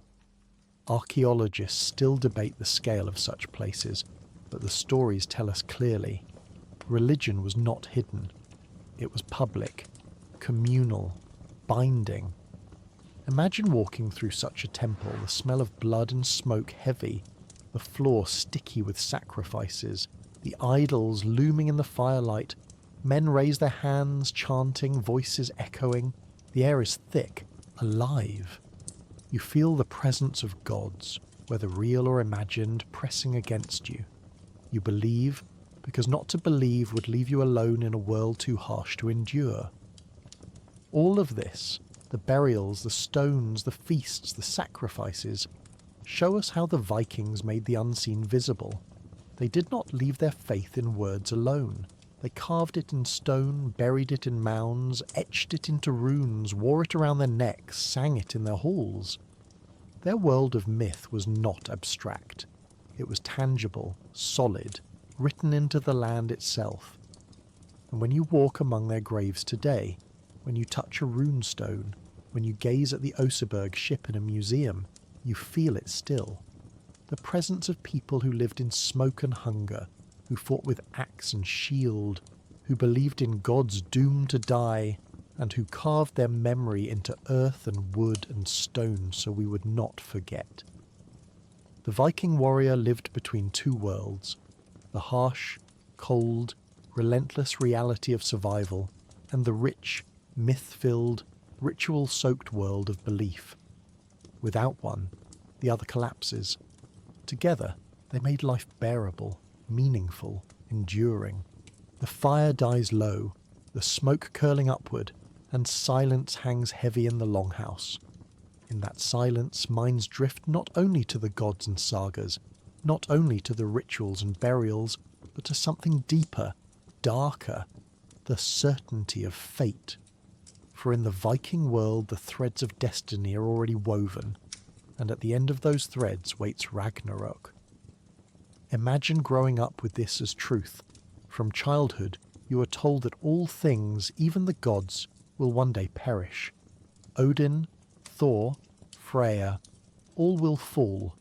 The sun will dim, the stars will vanish, the earth will shake, the seas will rise, fire and frost will clash, giants will march, monsters will be freed, Fenrir the wolf will break his chains, his jaws wide enough to swallow the sky. Jörmungandr, the world serpent, will rise from the sea, his coils stirring the waves into chaos. Loki, once friend, now foe, will lead the charge, his tricks turned into betrayal. The world tree itself, Yggdrasil, will tremble, and in the end the gods will die. The world will burn and everything will end. This is not a distant myth for bedtime telling. This is certainty, as real as the smoke in your lungs, the ache in your hands. You live not with the hope that the gods will save you, but with the knowledge that even they cannot save themselves. The world is doomed, and nothing can prevent it. Imagine carrying that in your mind every day. The anxiety of apocalypse is not modern. The Vikings carried it always, steady as their shields, And yet this certainty does not weaken them. It steels them. For if all will fall, if even Odin must die, then life must be lived fiercely. If the end is unavoidable, then courage is the only answer. Better to die bravely, to fight until the last breath, than to wither in cowardice. The shadow of Ragnarök does not make the Viking warrior shrink. It makes him stride forward. The Norns weave this fate, spinning threads at the roots of Yggdrasil, measuring and cutting them. Each life is predetermined. Birth, deeds, death, all are set. Even the gods watch helplessly as the Norns weave. Odin, for all his wisdom, cannot undo what is already written. Thor, for all his strength, cannot shatter the pattern. Loki, for all his cunning, cannot trick his way free. Fate is inexorable. Imagine believing this utterly. Each time you lift your axe, you know whether you will live or die has already been decided. Each voyage at sea, whether calm or storm, is already woven. Each step you take, each word you speak, is part of a thread measured long ago. The illusion of choice is gone. Only courage remains. And courage is easier when death is not only inevitable but meaningful. For if you fall bravely, if you stand fast, if you endure, then perhaps you will be chosen. Valkyries ride the sky, shining in armour, their spears gleaming, their horses galloping through the clouds. They seek the brave, the fearless, the ones who didn't falter. They lift them, carry them aloft to Valhalla. There, each day is battle without end, each evening feasting without limit. Imagine believing that death itself is not the end but the gateway to eternal courage, eternal strength, eternal belonging. Ragnarök is certain, yes, but it is not only an ending. After the fire, after the flood, after the fall of gods, a new world will rise, green, fresh, fertile, cleansed of chaos. Some gods will return, some humans will survive. Life will begin again. This cycle, destruction and rebirth, is part of the rhythm of belief. Just as each day ends and begins again, so too will the world. The Viking warrior lives knowing he is only one beat in this endless rhythm. His death, his battles, his suffering are part of something larger. This belief shapes his mind in ways difficult to imagine today. When thunder shakes the sky, you hear not only Thor's hammer, but the distant echo of the final battle. When the wolf howls in the forest, you think of Fenrir straining at his chains. When the sea roars, you hear Jörmungandr stirring. Each sound, each sight, is not only present but prophetic, a reminder that all things tend toward the end. Even daily rituals reflect this awareness. Sacrifices are not only for favour, but for fate. Small acts of defiance against the certainty of doom. To pour ale onto the ground, to sprinkle blood on an idol, is to say, "We know you will fall, gods, but we honour you now. We share our strength with you as you share yours with us." The bond between men and gods is not worship in submission, but fellowship in doom. Both walk toward the same end, one sooner, one later. Consider the pressure this puts on each man. If all is written, then your only freedom is in how you meet it. A coward meets it with fear, a brave man with strength. Which are you? Every saga, every story, every stone tells you the answer must be bravery. There is no alternative. To live in fear is to dishonour yourself, your family, your ancestors. Better to die young in courage than old in shame. Imagine being 20 years old in this world. Today, you would be young with decades ahead. In Viking eyes, you're already seasoned. Many of your peers are dead. To live to 30 is good. To live to 40 is fortunate. To see 50 is rare. Death walks close and fate is sharp. Each day you rise, you know it may be the last, and so you swing your axe harder, row your oar longer, laugh louder, drink deeper. Life is brief, so live it large. This is why the Viking warrior does not crumble under hardship. Hunger, cold, pain, exhaustion, all are small compared to the certainty of doom. If the end is written, why complain? If fate is sealed, why despair? Better to endure with clenched teeth, with laughter if you can, with defiance always. You cannot escape the wolf, but you can meet him standing. And when the skald speaks of Ragnarok in the longhouse, the hall falls silent. Men listen, their jaws tight, their eyes hard. They hear of Odin facing Fenrir, of Thor facing Jörmungandr, of Heimdall and Loki locked in fatal combat. They know the gods will fall, but they hear too of courage, of last stands, of valour even in defeat. The sagas do not promise victory, they promise meaning, and meaning is enough. Picture yourself there, sitting by the fire, listening as the skald's voice rises and falls. The smoke curls upward, the shadows dance. You shiver, not from cold, but from the weight of what you hear. Doom is coming, inevitable, unstoppable. And yet, instead of despair, you feel steadied. You understand why men row into storms, why they stand in shield walls, why they raid across seas. It is not only for silver, it is for honour, for meaning, for defiance against the certainty of death. Without this belief, the Viking warrior could not endure. The labour, the hunger, the wounds, the fear, they would crush him. But with fate and Ragnarok in mind, he becomes unbreakable. He is part of a story larger than himself, part of a tapestry woven at the roots of the world tree. His suffering is not pointless. His death is not empty. His name, if remembered, will echo longer than his flesh endures. And so, each day he rises, each oar he pulls, each axe he swings is a step toward Ragnarok. Each breath is lived in its shadow, and in that shadow he finds strength. Now imagine yourself in his place. Could you endure hunger, cold, pain, and still find courage, knowing the end was certain? Could you row until your hands bled, stand in the shield wall until your knees buckled, fight until your arms trembled, all while believing none of it could change fate? Could you carry doom on your shoulders every day and still rise to meet it? The answer, whispered by smoke and shadow, is clear. You would not last. Dawn comes again, pale and thin. The fire in the longhouse sputters, the smoke still heavy, the cold still biting. You rise as before, but today, instead of training or rowing, you pause and look around.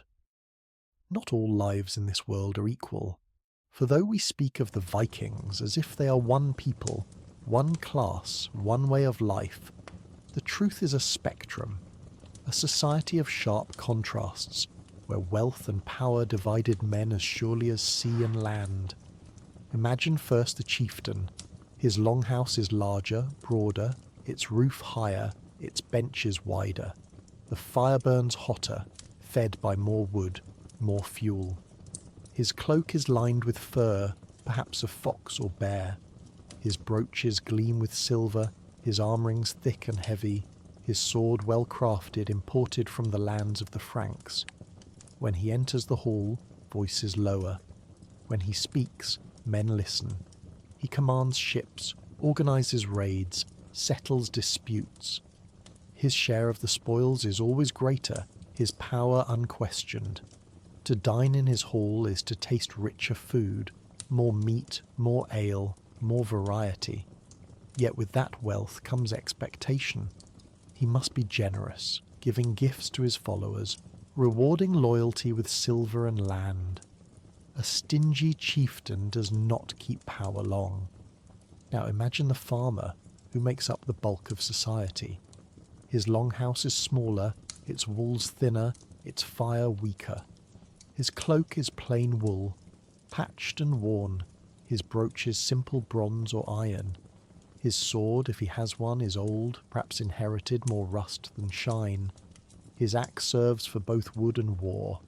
He tills the soil, bends his back to the plough, tends to livestock. His life is one of endless work, his wealth measured not in silver but in survival. Each winter is a gamble, each harvest uncertain.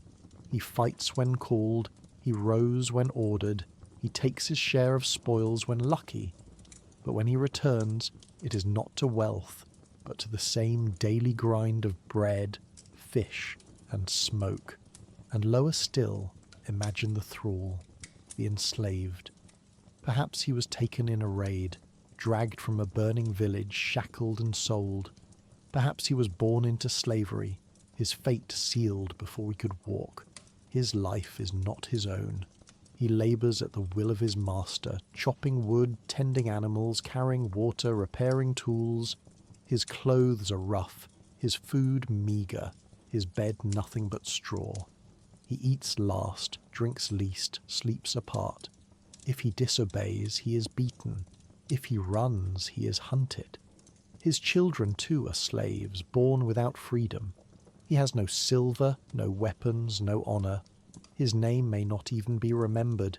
He is the invisible backbone of the household, the labour that allows others to fight, to feast, to dream. This hierarchy shapes every day. When silver is divided after a raid, the chieftain takes the largest share. His warriors take the next. Farmers receive their portion, small but meaningful. Thralls receive nothing. When feasts are held, the chieftain sits at the high seat, drinking from the finest horn, his table spread with the best cuts of meat. Farmers sit lower, their portions smaller. Thralls serve, carrying food, pouring ale, never feasting themselves. The gap is not only in wealth, but in memory. Chieftains are remembered, their names carved on stones, their deeds sung in sagas, their graves built in mounds. Farmers are remembered only by their kin, their names fading after a generation or two. Thralls vanish entirely, unmarked, unspoken, their lives lost in silence. The stones tell us of the few, but the many lie forgotten. And yet, life is not entirely fixed. A thrall might one day earn freedom. A freedman could rise slowly through wealth. A farmer might gain silver from raids, while even a chieftain could fall, his hall empty, his power gone. Fate weaves not only death, but the rise and fall of fortunes. To be a chieftain is to feast, yes, but also to fear envy and betrayal. To be a farmer is to labour endlessly, always at the edge of hunger. To be a thrall is to survive only at another's will, without freedom, without honour. And yet, all breathe the same smoke, endure the same cold, face the same hunger. Winter kills rich and poor alike. The wolf does not ask your status before it takes the sheep. The sea does not ask your wealth before it swallows the ship. Still, the contrast is sharp.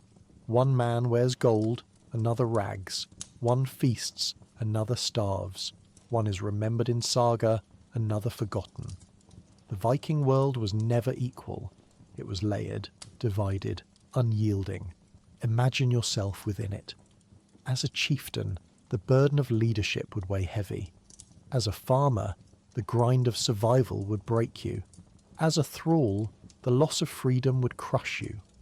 Wherever you stand, the hardship is greater than you can bear. Already the truth presses in. Wherever you are placed, the hardship is greater than you imagine.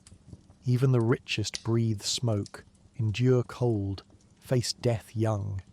Even the poorest must labour from dawn to dusk. Even the most powerful cannot escape fate, and you, modern and softened, would not last a day in any place on this ladder. The longhouse glows with firelight, but it is not warmth alone that fills it. It is the struggle of survival, a constant presence pressing on every man, woman and child. For the Viking warrior's greatest enemy is not always the Saxon on the battlefield, nor the storm on the open sea. It is hunger, it is sickness, it is the silent creeping of age in a world that does not forgive weakness. Imagine the rhythm of the seasons. Spring brings planting. You scatter barley seed into the dark earth, hoping the soil will yield enough to carry the household through winter. Summer brings labour, tending fields, cutting hay, drying fish, salting meat. Autumn is harvest, frantic and vital. The grain is gathered, the livestock slaughtered, the stores filled, and then winter comes, long and merciless. Snow drifts against the walls, the ground is frozen, nothing grows. You sit in the smoky longhouse, eating from what was saved, rationing carefully. If the harvest was poor, if storms ruined the drying fish, if disease took the livestock, the winter stretches longer than the food. Hunger gnaws. Picture a winter night. The fire burns low, the woodpile shrinking fast. You huddle in your cloak, stomach empty, throat dry. The bread is gone. The fish barrels nearly empty. The children whimper with hunger. Mothers hush them softly, their own eyes hollow. Men sit silent, their faces drawn, their strength fading. Outside, the wolves howl, circling the village, sensing weakness. Inside, you count each meal, each crumb, each day, hoping the thaw will come before the food is gone. Even in better seasons, hunger is never far. Bread is coarse, ground with grit that wears down teeth. Meat is rare, reserved for the wealthy. Most meals are porridge, fish, and roots. Fruit and vegetables are scarce, the diet monotonous. Malnutrition weakens bones, rots teeth, stunts growth. You chew slowly, jaw aching, and still never feel full. Disease is constant. The smoke of the longhouse fills lungs, coughs linger for life. Lice crawl in hair, fleas bite at ankles, parasites twist in the gut. A simple cut may fester and kill. Red streaks creep up the arm. Fever rises, the body weakens. Many never recover. Plagues sweep through villages. Smallpox, dysentery, leprosy, striking hardest in winters already thin with food. Healing is herbs, charms, whispered prayers. Sometimes they work, more often they do not. For women, childbirth is as deadly as battle. Blood loss, infection, complications, many never survive. Infants die often. Families bury mothers and children together in frozen soil. Such grief is not rare, it is ordinary. Old age comes early. At 40 you're considered fortunate. At 50, remarkable. Backs bend from work, knees weaken from rowing, lungs fail from years of smoke. Yet you must labour still, because there is no rest until death. And yet weakness is hidden. To falter is shame. So men row with blistered hands, fight with fever, lift with aching backs, and laugh in the feast hall as if untouched. Endurance is honour, even as it breaks the body slowly. Imagine enduring this. Hunger each day, coughing lungs, aching joints, lice in your hair, smoke in your eyes, watching children die, wives perish, fathers waste away before middle age. Could you endure it for years, for decades? The answer presses in. You would not. And still, over all of this hangs sudden violence. Even if hunger and disease spare you, raiders may come, burning fields, stealing livestock, killing kin. Months of survival erased in a single day. In such a world, every meal is victory. Every winter endured is triumph. Every healthy child a blessing. And yet the Viking rises each morning, lifts his axe, rows his ship, sings his sagas. His body weakens, but his belief in honour and fate carries him. Without it, he could not endure. With it he does. But you, with clean water, medicine, warmth, and comfort, could you face winter after winter of hunger and loss, and still smile, boast, and laugh? The truth is steady and unyielding. You would not. Think of work. Today, machines till the soil, grind the grain, bake the bread. Work is measured in hours, balance with leisure. For the Viking farmer there was no balance. From dawn until dusk, hands carried, backs bent, Sweat dripped. Every chore was muscle against matter, chopping wood, hauling water, ploughing earth, mending nets, grinding grain. There was no weekend, no retirement, no pause. To stop was to starve. You live in a world where labour can be chosen or avoided. They lived in a world where labour was survival itself. Now look at leisure. You can rest in comfort. Books, music, games, glowing screens. Your nights are quiet, your body clean, your air clear. For the Viking, leisure was rare, and even then it was heavy with smoke, loud with coughing, crowded with bodies. Entertainment was stories told by the schooled, songs sung by many voices, games of tafel played with carved pieces. Even joy carried the weight of survival, the reminder that tomorrow brought more hunger, more labour, more risk. You live with choice and abundance. They lived with necessity and limits. Consider the body itself. You eat more calories in one meal than some Vikings saw in a day. You rest on mattresses that cradle your body. You wash in hot water, brush your teeth, clean your skin. They rose from hard benches, cloaks smelling of smoke, lice in their hair, fleas in their bedding. Their teeth wore down to nubs from gritty bread. Their lungs filled with soot from longhouse fires. Their skin cracked from cold, scarred from labour, blistered from rowing. You wake with comfort. They woke with pain as ordinary as breath. And still, you might argue, they were stronger. They must have been. And in one sense, yes. Their muscles hardened from labour, their bodies forged by constant work. But strength without rest breaks faster. Bones wore down, joints swelled, spines curved. Their lives were shorter not because they were weaker, but because their world wore them down more quickly. They were not made of iron. They were men and women, flesh and bone, struggling as best they could. And the world they lived in ground them into the earth sooner than ours does us. Even in small things, the contrasts are striking. Imagine shoes. Yours are cushioned, shaped, protective. Theirs were soft leather, thin-soled, damp from mud and snow, patched again and again. Imagine warmth. Yours is central heating, a twist of a dial. Theirs was smoke-filled fires, never enough to heat the whole hall, never enough to drive away the damp. Imagine light. Yours is steady, electric, bright. Theirs was fire and torch, flickering, smoky, dim. Imagine sleep. Yours is mattresses, pillows, blankets.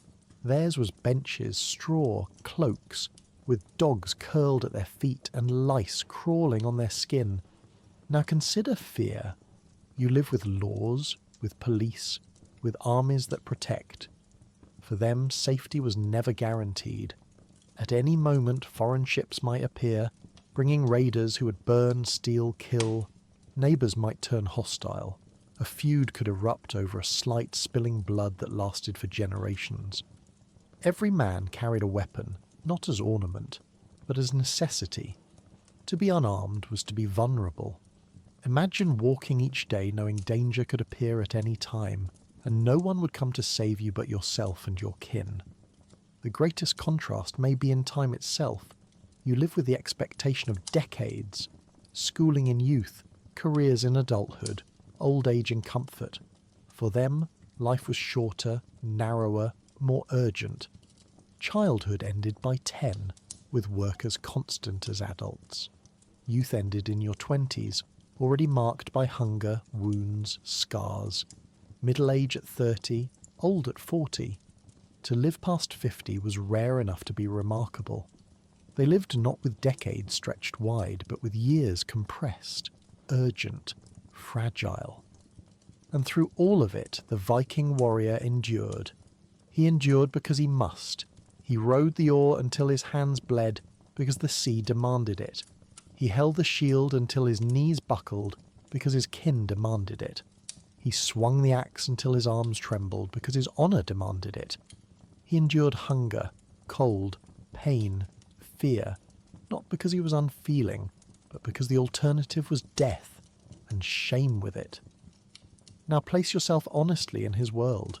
No central heating, no medicine, no soft bed, no clean water, no plentiful food, no safety net. Only smoke, cold, hunger, labour, fear. Would you last? Could you rise from a hard bench, eat bread that wore down your teeth, row until your hands bled, fight in a shield wall until your arms failed, and then do it all again the next day? The answer is already in you. The contrasts are too sharp, the hardships too great, the comforts of your life too deep. The Viking warrior's world was not built for us. It was built for those who had no choice but to endure it. And you, for all your modern strength, would not last. And yet they did. Their long ships carried them farther than anyone thought possible, to England, France, Russia, Iceland, Greenland, even the edge of North America. They raided, yes, but they also traded, farmed and built. Their endurance, their willingness to suffer and still strive, shaped the map of Europe and left echoes that remain today. Their memory lingers in rune stones, in buried ships, in sagas passed down. But the truth of their lives was harsher than the legacy. For every rune carved, 10 names were lost. Most were not kings or heroes, but farmers, rowers, thralls, ordinary people enduring smoke, hunger and cold. Forgotten, but essential. So close your eyes now. Imagine the fire burning low, the smoke curling upward, the longhouse settling into silence, dogs shifting in their sleep, the wind rattling the roof, the wolves howling outside.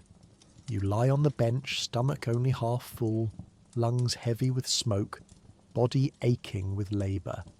And you know, tomorrow it begins again. For them this was life. For you, it is only a story. And that is the greatest difference of all. They endured it. You only imagine it. So when you ask whether you could last a day as a Viking warrior, the answer is clear. Against the smoke, the hunger, the awe, the shield, the fate, you would falter, but you need not, for they already endured it, and their strength has carried their memory all the way to you, across centuries, to this moment, to this fire, to this story. And with that thought, as the embers fade, let the hall grow quiet. Let the night deepen, let the story close. Good night.